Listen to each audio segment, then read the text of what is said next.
A special televised meeting of the New York-based Council on Foreign Relations provides a window to the real story.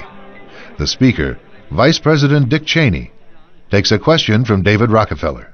Vice President, I just enjoyed so much your whole speech, but I was particularly pleased that you gave such a strong endorsement for the free trade agreement for all the Americas, subject that has been of great concern to me for many years, and particularly recently, and I think it's absolutely essential for the strength of our economy. Rockefeller's role in the drive for an FTAA was a lot more central than he portrays. Rockefeller cultivated Latin American leaders who could be counted on to support such a proposal. Both the 1994 Miami Summit and the FTAA proposal were conceived and nurtured by a Rockefeller-created network. Prominent among the organizations sponsoring the Miami event were the Council of the Americas, founder and honorary chairman David Rockefeller, the Americas Society, chairman David Rockefeller, the Forum of the Americas, founder David Rockefeller, the Institute for International Economics, financial backer and board member David Rockefeller, the Trilateral Commission, founder and honorary chairman David Rockefeller. Rockefeller's influence also extends to the current administration.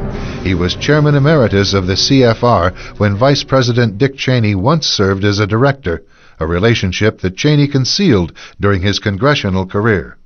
It's good to be back at the Council on Foreign Relations. As Pete mentioned, I've been a member for a long time and was actually a director for some period of time. I never mentioned that when I was campaigning for re-election back home in Wyoming.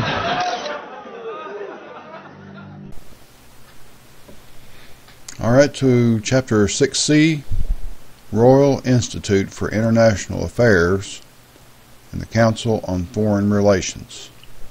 Quote, "The Council on Foreign Relations is the establishment. Not only does it have influence and power in key decision-making positions at the highest levels of government to apply pressure from above, but it also announces and uses individuals and groups to bring pressure from below, to justify the high-level decisions for converting the U.S. from a sovereign constitutional republic into a servile member state of a one-world dictatorship," unquote. Former Congressman John RIIA, 1971. The first official roundtable group that was created is the RIIA, or the Royal Institute for International Affairs, and was created in 1919.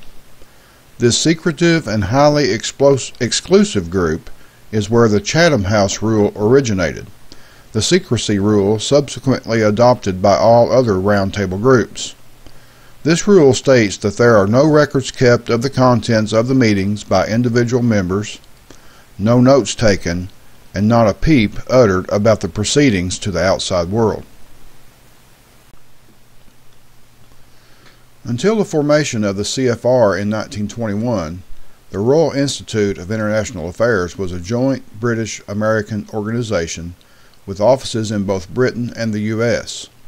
It was realized that to effect maximum pressure on the U.S. State Department to bend to the will of the proponents of the Great Plan, and thus maximum influence on the U.S. role in global affairs, that it was necessary to create an American version of the RIIA, the Council on Foreign Relations, or the CFR.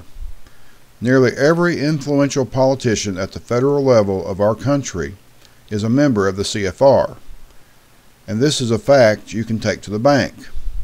This is an Illuminati founded, funded, operated organization whose stated mission is to merge the United States into the coming one-world government. The CFR's bi-monthly publication, Foreign Affairs, doesn't even try to hide the fact that they are pro-New World Order. All of these issues are currently available on the CFR website for purchase. Lucky us. You see, they hide their agenda from us, sort of. But if you go looking for evidence of their agenda, it is right there for anyone to find. They just keep this stuff out of their controlled mainstream media, which is why most people are kept in the dark and clueless about these matters. Americans are not unlike mushrooms in this aspect. We are kept in the dark, and fed a constant diet of bullshit. Let's concentrate on the CFR, also known as the Eastern Establishment, or just plain old the Establishment, since they are the main ones pulling our strings in the United States. Quote, "The most powerful clique in these CFR groups have one objective in common. They want to bring about the surrender of the sovereignty and the national independence of the U.S. They want to end national boundaries and racial and ethnic loyalties, supposedly to increase business and ensure world peace. What they strive for would inevitably lead to dictatorship and loss of freedoms by the people. The CFR was founded for, quote, the purpose of promoting all disarmament and submergence of U.S. sovereignty and national independence into an all-powerful one-world government, unquote, and unquote. Harper's, July 1958. Quote, "It's good to be back at the Council on Foreign Relations. I've been a member for a long time and was actually director for some time. I never mentioned that when I was campaigning for re-election back home in Wyoming," laughs, unquote. Former Vice President Dick Cheney addressing the CFR at the Ritz-Carlton Hotel in Washington, D.C. on February 15, 2002. The reason Mr. Cheney doesn't make light of the fact he is in the CFR back home in Wyoming is because if the people in Wyoming knew what he was really up to, they would probably hang him high in a tree by the neck. The Council on Foreign Relations was incorporated as the American branch of the Royal Institute of International Affairs in New York on July 29, 1921. Founding members included Woodrow Wilson's personal Illuminati handler, alleged 33rd degree Freemason, Colonel Edward House, a confirmed Rothschild agent. The balance of the chief founding members reads like an Illuminati checklist: J.P. Morgan, John D. Rockefeller, Paul Warburg, who was the architect of Federal Reserve legislation, Otto Kahn, Jacob Schiff. Ah, heck, you get the point. Always remember, the trail always traces itself back to the European Rothschild banking dynasty, who are the masters of the Illuminati, and the Illuminati families which they teamed up with. The Rothschild family to this day run the Great Plan and are undisputed overlords of it through the sheer amount of money they control. By running the Great Plan, the Rothschilds in effect run the world. They are Luciferians to the extreme, the living, breathing synagogue of Satan on earth. Colonel House, a socialist, wrote in his book, Philip Drew, administrator of Story of Tomorrow, that he was working for, quote, socialism as dreamed of by Karl Marx, unquote. In this book, House tells of a conspiracy which would gain control of both political parties and use them as instruments in the creation of a socialist world government, which is exactly where we are headed today. Both parties today are merely instruments of the CFR, with both parties marching us forward to a new world order. During a presidential election, both opposing candidates are working out of the CFR offices and get their marching orders from them by consensus of the ruling body of the CFR.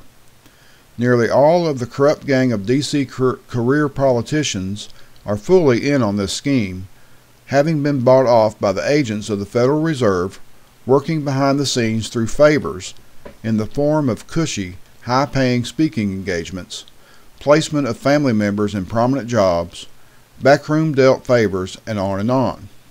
It is extremely easy to research these people's lives, and books should be written about all of them to expose them for their despicable behavior against the people they are supposed to be representing and protecting. The founding member of the CFR was John W. Davis, J.P. Morgan's personal attorney, while the vice president was Paul Cravath, also representing the Morgan interest, which were really the Rothschild interest, of course. The roster of CFR members is thoroughly impressive. We are talking about the people who are literally running the world. Its current membership, all 4,000 or so of them, is like reading a who's who of the elite politicians, media, financiers, businessmen, and educators. From the CFR come over 90% of the people in the State Department and key positions in the executive branch of our nation's government, and they are all under control of the Illuminati's Council on Foreign Relations.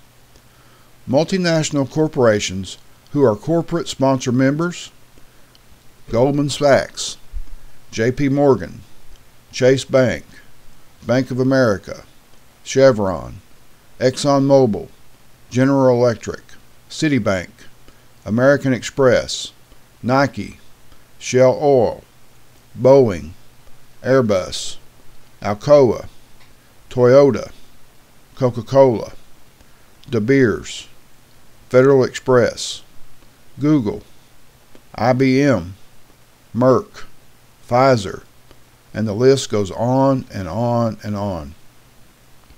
Quote, "The New World Order will have to be built from the bottom up rather than from the top down.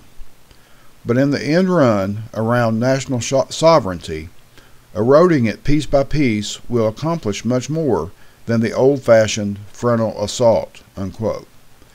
CFR member Richard Gardner, writing in the April 1974 issue of the CFR's journal, Foreign Affairs.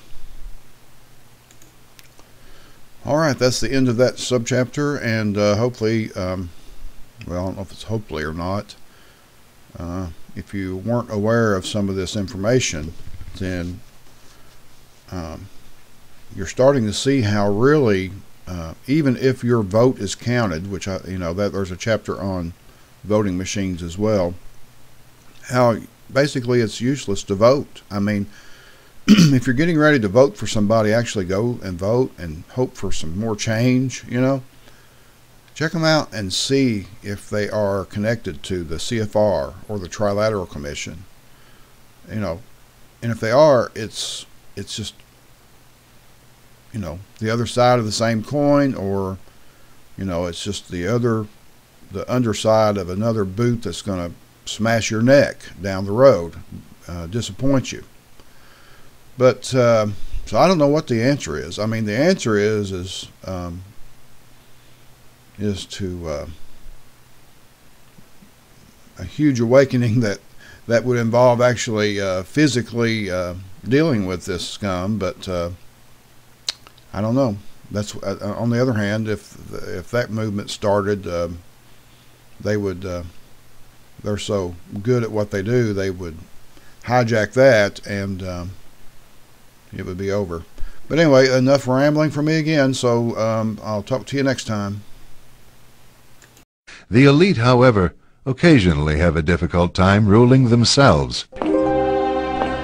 At a 1991 closed-door meeting of fellow internationalists, billionaire and former CFR chairman David Rockefeller praised his media allies, but his confidence that his words would not leave the room was later broken. We are grateful to the Washington Post, the New York Times, Time Magazine, and other publications whose directors have attended our meetings and restricted their promises of discretion for almost 40 years.